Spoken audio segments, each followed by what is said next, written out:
you all bow your heads and pray with me?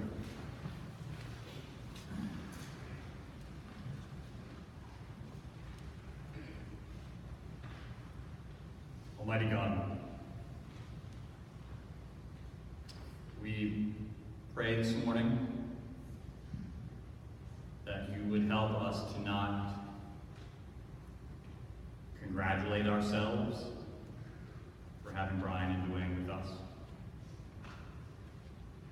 We pray that you would help us to not exonerate our consciences.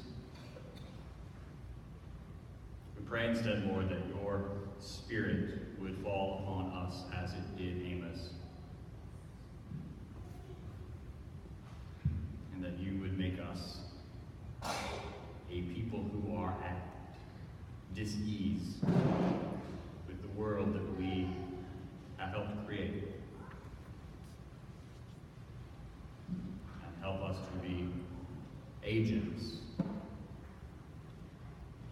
what Christ is doing in the world for healing, for wholeness, and for justice. And all of God's people say, Amen. Amen. I hate, I reject your festivals. I don't enjoy your joyous assemblies. If you bring me your entire burned offerings and gifts of food, I won't be pleased. I won't even look at your offerings of well-fed animals. Take away the noise of your band. I won't listen to the melody of your guitars, or your basses, or your pianos. The next verse, right after that, is this one. But let justice roll down like waters, and righteousness like an ever-flowing stream.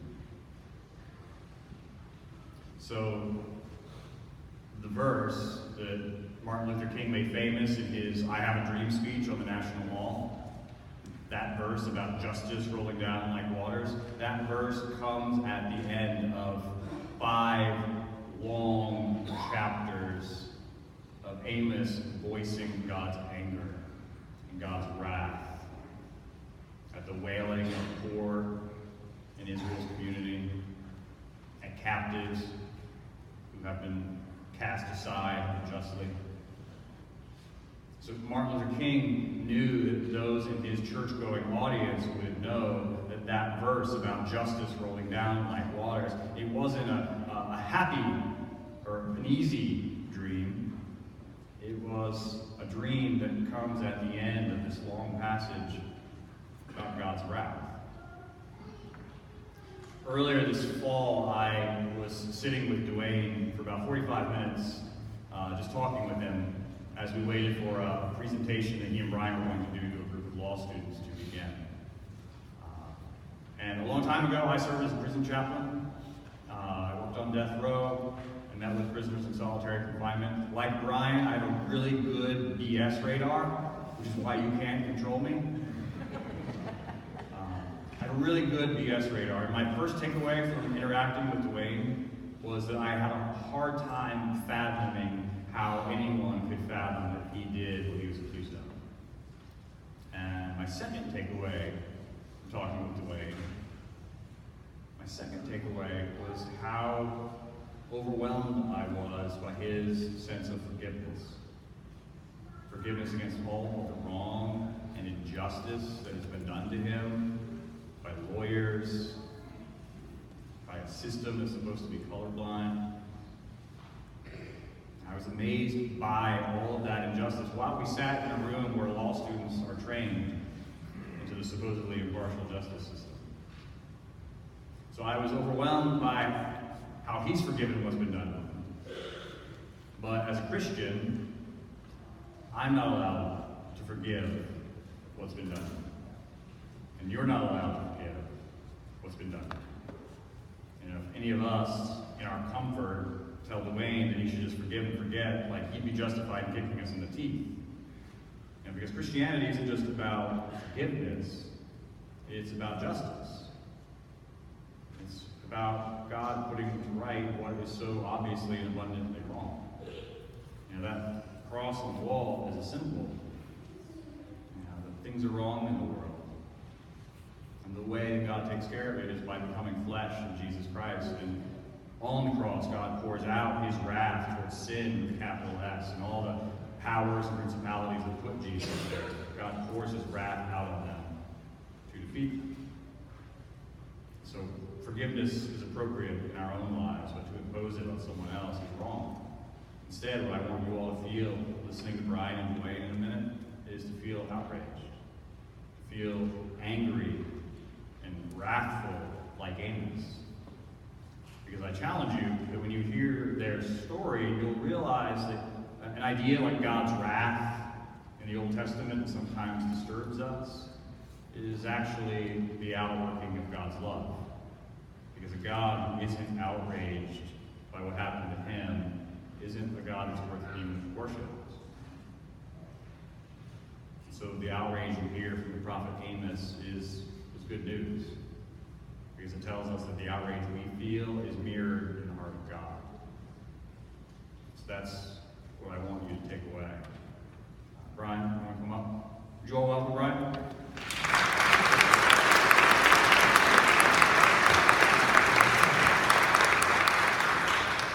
I didn't say this in the first service, but when I was sick,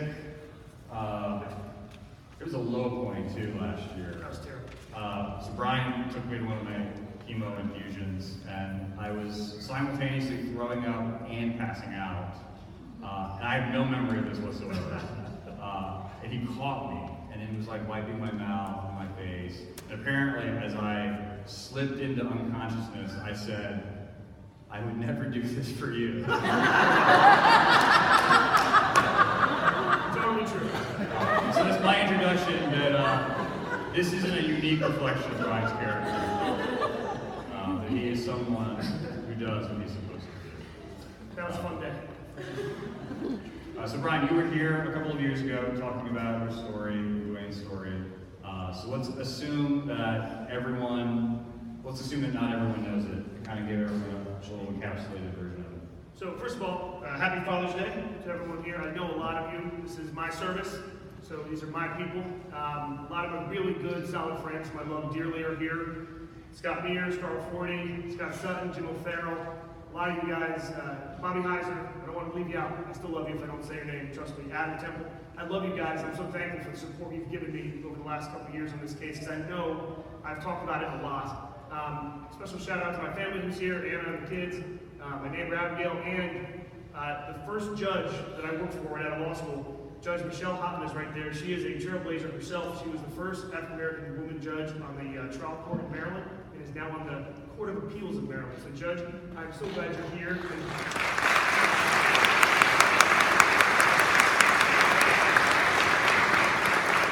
Honestly, but for you, and the sense of justice you gave me 20 years ago, I wouldn't be sitting here. So this is just as much about you as it is me, and I love you. Thank you. Okay, so in April 2003, something really bad happened. 3 men went to a check cashing store in South Houston, and were going to rob it. And the robbery didn't go very well.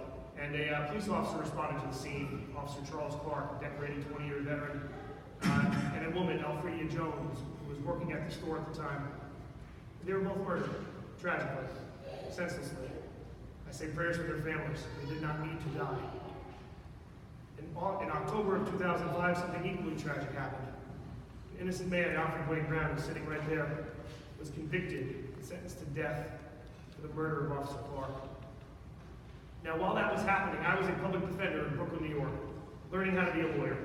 Judge Hoffman told me, no better way to be a lawyer than go to court and fight for your clients. So that's what I did. I represented the guilty, the extraordinarily guilty, the occasionally innocent, the misunderstood, basically everywhere in between. And I represented probably 1,000 guys. And I began to develop sort of what Jason and I call the BS radar, in which I can spot a criminal from a mile away.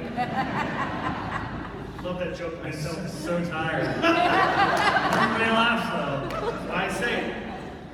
So when I began to hone those skills, and let me just tell you one thing. Every client when I first meet them usually tells me they're innocent. But, a lot of times I can prove it through discovery or other things that they're not. So then, I'd done, as I say, about 1,000 clients. And we had our first child, Ella was sitting right there. And we decided to move to D.C. or Alexandria to have more of a suburban life. Worked for a large law firm in Washington. And I got a call one day from a senior partner. He said, hey, you want to work on a death penalty case? Because I'd been a public defender, so I was really the only one that probably could. And I said, yeah, of course. Dream pro bono assignment. I fly down to Livingston, Texas. Go see on the death row, a dreary prison, 60 miles north of Houston. A terrible death-filled place, humorless. As you can tell from my jokes, I'm kind of a wise guy. So we pull up to the jail gates of death row, and the sheriff, the guard would say, open your hood, open your trunk. When we look at the full scan of my pockets and stuff, I said, why are you doing that? He's like, because we don't want you to bring contraband in, we want you to, do that. I said, okay, fine. So the next time I come, pull up, he opens the hood, and I say, hey man, can you check the oil while you're in there? And, thank you, Sue. That's what he should have done, right? He didn't laugh, and so I had a hard time breaking it, but I tried to bring humor and light to this very terrible place. And the first time I see Dewayne, I feel this shot, right to my heart. There's sort of that truth inside of you that only you know, like when you meet your spouse for the first time. Or when you they had to be here for this one. When you hold your kid for the first time. Or when you have a love for another person like Judge Ott for the first time. Or when you meet Jason for the first time. You know that truth you feel inside, you just know? I just said, this man's innocent. And I go back in the parking lot and I throw up right next to my car. Because the gravity had set in right on me that this was going to be a task that maybe even I couldn't handle. And so I go to the airport that afternoon and I eat some of that disgusting Chinese food that smells good, and they give you the sample, but you eat it and you feel like crap afterwards. And I got a fortune that I have right here, and it said, "You love challenge." And I took it, I looked up, I was like, really? This is the challenge you're giving me? And so I promised them then that I'd work really hard on the case. Now, so you know, never any science that implicated Dewayne. No CSI stuff you see on TV. No DNA, no fingerprints. No What was the crime? Oh, is that murder? No fingerprints, no DNA, no gunshot residue, nothing like that. Basically convicted on 3 things: a witness identification, girlfriend's testimony, which I'll explain in a moment, and a cooperator. One of the guys who actually did the shooting received a 30-year sentence to testify against Dewayne. So that's really the only 3 things that were keeping him in there. And I got the case on appeal. So this had already happened. And unringing a bell like this in Texas is nearly impossible. He stands before you, the 13th man exonerated from Texas's death row. They've executed hundreds and hundreds and hundreds of people, some of whom have later been determined to be innocent. But he's number 13, and number 154 nationally, which also makes him a living unicorn. But all of that I thought was not possible. I thought I was taking on more than I could handle. I was biting off more than I could chew. I was simply unable to beat this death machine in Texas. And so I went to Texas many times, did old school investigations, going and talking to witnesses, going to court, filing motions, very aggressive, trying to uncover the truth. And so he said to me, and he'll tell you in the hallway, he wasn't there at this murder. He made a phone call to his girlfriend's residence, or girlfriend's apartment. He was living in the girlfriend's apartment, made a phone call to his girlfriend's workplace. That's where he was. And he said, baby, hey, find that phone record. That's where I was. He had trial lawyers that weren't very good. For me, he wouldn't have been convicted, I don't think, maybe I'm not that good of a lawyer, just but I stood before this task, and I said to myself, I'm not sure I can do it. And I told Anna, I said, this guy's innocent, I'm going to get him out. And she believed in me, which I don't know why, but she did. So ask me a question, I'm tired. All right, so I framed it by injustice that should make them angry. Right. So give them the grist for that. Sure. So, yes, despite my kind, gentle demeanor, I am angry deep down about this case. The main witness against Dewayne was his girlfriend. As I said, he was at his girlfriend's home at the time of the crime, and he had called her at her work that morning. She goes to the grand jury, which is an investigative body, you probably heard from Ferguson in New York and Baltimore, that determines if there's enough evidence to go forward with the case. She goes to the grand jury and says the truth. Yeah, he was home when I left for work. And yeah, he called me that morning. The prosecutors, in a high-profile case, and look, this officer shooting is a tragic thing. Most police officers do the right thing and are not the kind of police officers that were involved in the investigation of this crime. And as I say prayers for his family. In this grand jury, she got badgered, she got threatened, she got pressured. Said, hey, if you don't tell us the truth, we're going to take your kids away. If you don't tell us that he wasn't there, we're going to put you in jail. And they backed up their threats. They put her in jail for perjury, saying that she had lied about where Dewayne was. She sat in jail for 4 months. Finally just said, fine, I'll say whatever you want me to say. And she said, nah, he wasn't there, and nah, he didn't make that call. And so, guys, the testimony in this case was from that woman, very powerful, from the guy who did one of the, was involved in the murders, and he got 30 years instead of death. And then a witness who said that she saw him from about here to the narthex, back there by that cross, maybe even a little further. So I go down to Houston, I talk to her, I said, hey, you could see him from there? She said, nah, I never saw him. The police told me that they'd take my kids away if I didn't tell them what they wanted. That's her words, not mine. She had a disabled child living on government assistance. They said that they would make her life miserable if they didn't see that she saw Dewayne. So guys, putting someone on death row in Texas in this country was witness identification, that was pressure. Identification from his girlfriend, that was pressure. And an interested defendant who got 30 years instead of death for saying that he was involved. Any scientific evidence? Never.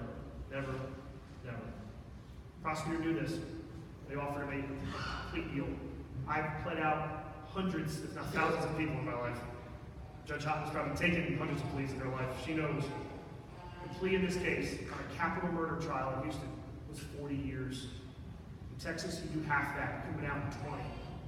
Most of my clients today, when they got that kind of sweetheart deal, they'd be reaching for my pen. They'd be signing to be in court, be out in 20 years. Mitigate your loss. People were begging him to take it. Take this deal, take this deal. Texas is going to kill you if you don't take this deal. He said, I'm not going to sign for something I didn't do. His lawyer said to him, if I were you, I would take it. And then you said, go ahead, take it.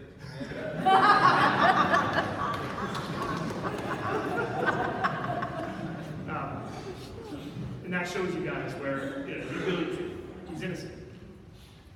But here's how it all came together. So remember, he said he made a phone call to his girlfriend's house, right? Right, his girlfriend's workplace, from his girlfriend's house. We subpoenaed the phone company to try to get it. They said it was long gone. It had been years before that call was purged. Subpoenaed the cops. They said they didn't have it. Subpoenaed the DA. They said they didn't have it. And so I was getting a little depressed. I would travel to Houston, jail to go see him, and I'd be sad. I'd cry. I'd say, man, I can't find this curse phone record. I can't find it. And this man who was in a cell, pictures are in your pamphlets, where he could touch the walls like this with his arms, 13 feet front to back, 23 hours a day in that cell during the week, 24 hours a day on the weekends, in solitary confinement, food getting chucked at you through a pan at 2 in the morning, a place that breaks people. People hung themselves in death row, he would tell me. One guy in death row gouged his eye out and ate it. Came back to the infirmary, gouged his other eye out and ate it. It broke people. It didn't break him. The peace that he had was such that when I came to see him, and I was upset, and I was crying, and I was like, man, I'm trying so hard, he'd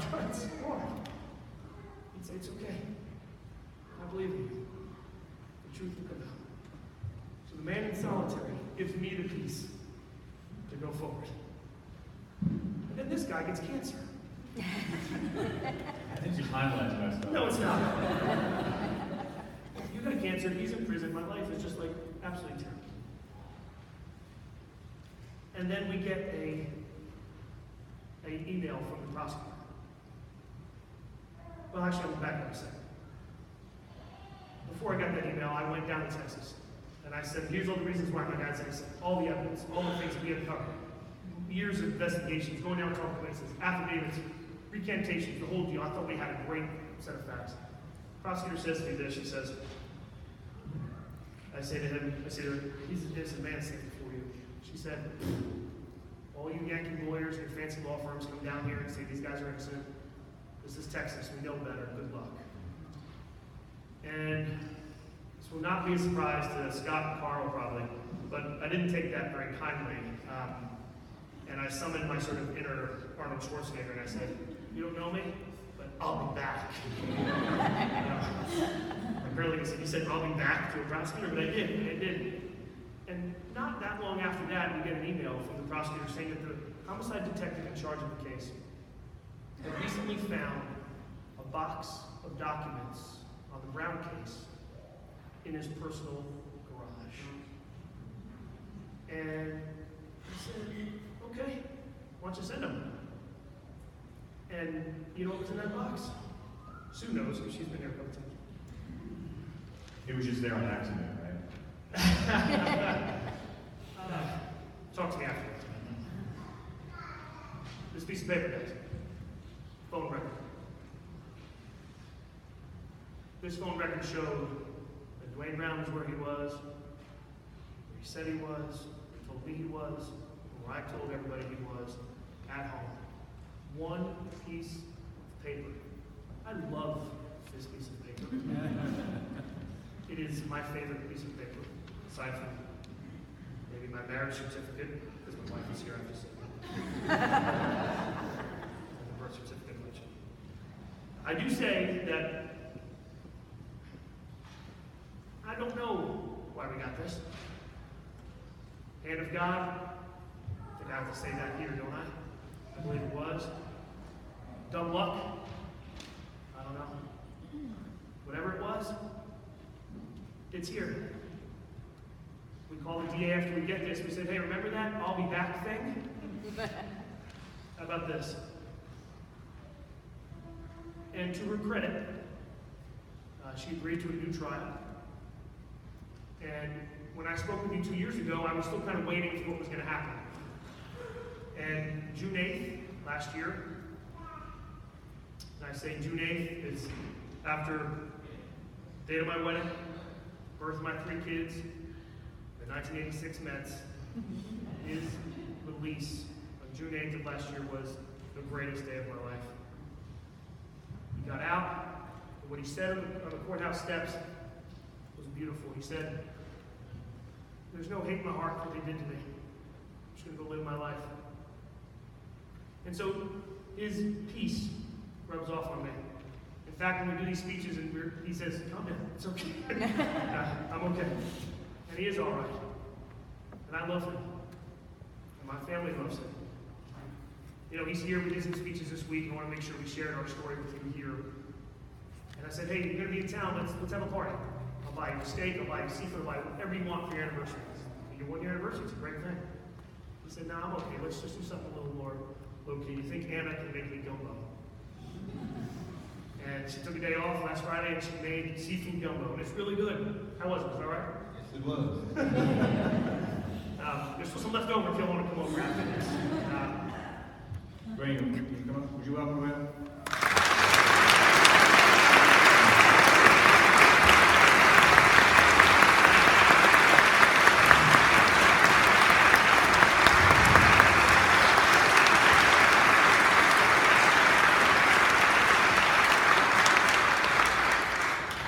I just got nervous.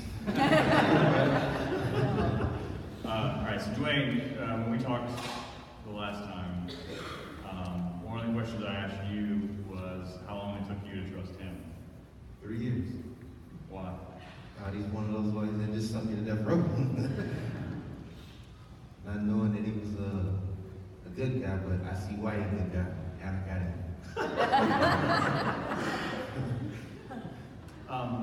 So talk about the sense of peace that you have that Brian describes. Yes, sometimes I can't explain it. I just don't look back at the past. It happened. It's nothing can be changed about it, but I don't even think about it or worry about it. I just kind of move forward with my life. Just they'd be happy to go to work with me. What are you doing right now? Railroad. So Jason, we were at a speech in front of 400 people on Thursday, and one of the people asked how he keeps his peace, or kept his peace while he was in there. And he said something so brilliant that, like, I speak all this time for an hour, and everyone's like, yay, good for you, but then they all want to hear from him. He said, so how did you keep your peace? What'd you say?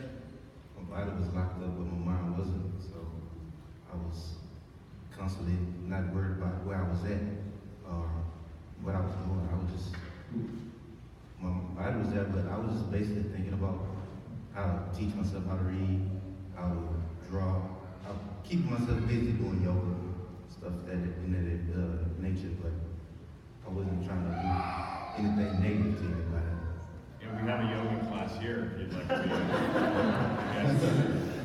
But that was beautiful. I couldn't believe it. Like, I speak for an hour, and he encapsulates it into 1 second. So I'm so proud of him for coming up here and talking to people. So you have a daughter? Yes. What's her name? Kiara, She's how old? 16. And you were on death row for how long? 10 years. Yeah, in jail totally? 12 years. Yeah. So I think there's a picture in your program of you hugging her for the first time. Yes. You got out. Last time I touched her, she was 2 years old, and the last time I touched her was, she was 15 at the time. So Brian, I read a draft of your book that was in urgent need of editing. It's obviously a lot thinner now than it was the first time. Well, I'll tell you this. If you read that book, my wife, who I love dearly, has still not read that book. So maybe when it comes out, she'll read it. Huh? But at least in the draft, one of my takeaways is that it was really, it's not just the story of you, it's not just the story of Dewayne, it's not just the story of the justice system, it's the story of the church with a capital C, and it's the story of this congregation. Yep. So just kind of flush that out for people. Sure. Well, I grew up in a Catholic church, very strict Catholic church, where if I went every Sunday and did everything right, if I said all the things the right way, all the intercessions and the Our Father, I got $1.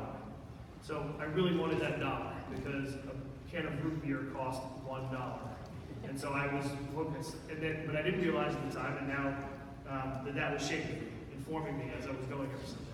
Grew up in a Franciscan parish in northern New Jersey where I was taught about love and service to others, and how that was what it's all about. We have a sign in our house from the prayer of St. Francis which says, "For it is in the giving that we receive." And guys, it is in my giving of my time and my effort, my love to Him that I receive. I don't want anything back. Anna doesn't like me to say it, but the proceeds from the book are going away. They're going to Him. They're going to Him. They're going somewhere else. It is the giving of my time that I received Him being here. And this guy, as you all know, and he'll tell you, the smartest theologian on the planet, helped me. And this church helped me. Because it's not an easy story to hear, and not an easy story to believe in. Most people think if it's not a DNA case, it's impossible to sort of talk about them. We proved it. But I was depressed a lot. I'd sit in those pews right there. You're gonna get me. So it's emotional for me to be here because I'd sit in those pews and pray for this man to be here. And I pray for strength. I pray for my wife to tolerate me for another day. And you helped me. You've taught me so much in the last several years I've been here. You've taught me more about God. Things that sometimes you say things that I didn't understand. But I know you know what you're talking about.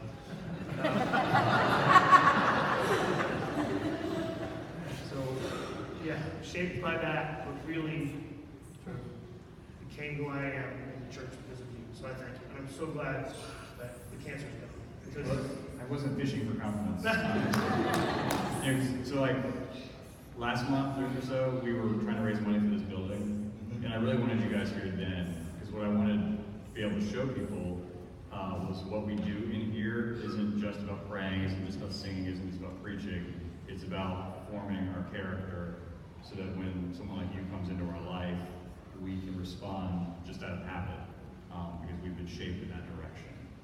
So I really wanted you as a sermon illustration, but you weren't here then, you're here now.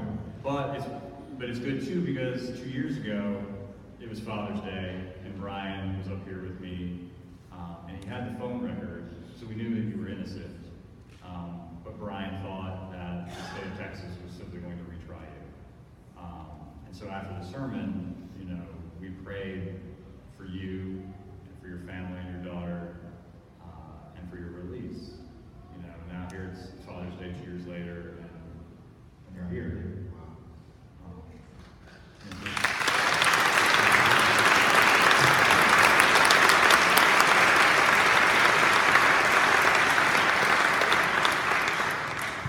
So where are you now? Happy. And what are you guys doing? What's next for him? We're eating gumbo and going to the movies and hanging out and having a good time. Now, what's great about this is we do these speeches in front of all these people, and then we go about our lives. I'm going to work tomorrow. He's going to work tomorrow. We text, we talk on all the holidays and the anniversaries. I love the man. You may see from the cover of your program, my publisher requires me to say this, that I've written a book. It's available on Amazon. And if you pre-order it, it will make it more likely that other people will see it. So it's in So it comes out the, it's in the story's interest for them. So as I make $1 a book, so I will give you the $1 back. Okay, it's not about the story. In fact, someone at the 8:30 service came up to me afterward and says, "You have changed my mind about the death penalty." And so that was enough for me. I could have gone home after that. So please. And Amazon is making me mad because they went from $22 to $15. So you can get my story for $15 low. I will give it to lawyers, give it to practicing lawyers, give it to your family, give it to people who care about justice, religion, grace, love, doing something for others. And I'll sign it. And we're going to go on speaking tours then in October. There's film interest. Jason is going to be in it as an extra, as like a death row inmate.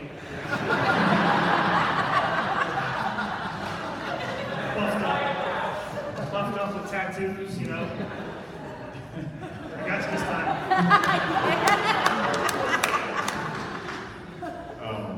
time. So I just came back from a church conference, and Christians have this unique ability to debate social issues into the wee hours of the morning. But capital punishment is something that the Christian church across denominations has always been against. And the reason it's against is a very conservative one, because we're people who believe in the power of sin, not just in individual lives, but in institutions.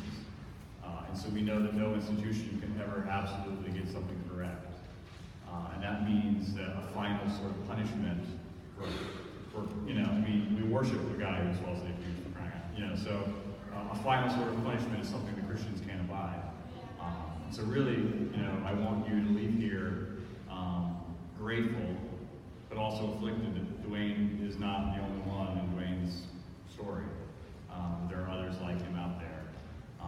And I want you to share this story, to buy it and share it with others, sort of Amazon evangelism, because this is it's a message that the church, we get so preoccupied with other issues that we have kind of neglected this one. Thank you, Jesus. Will you thank them?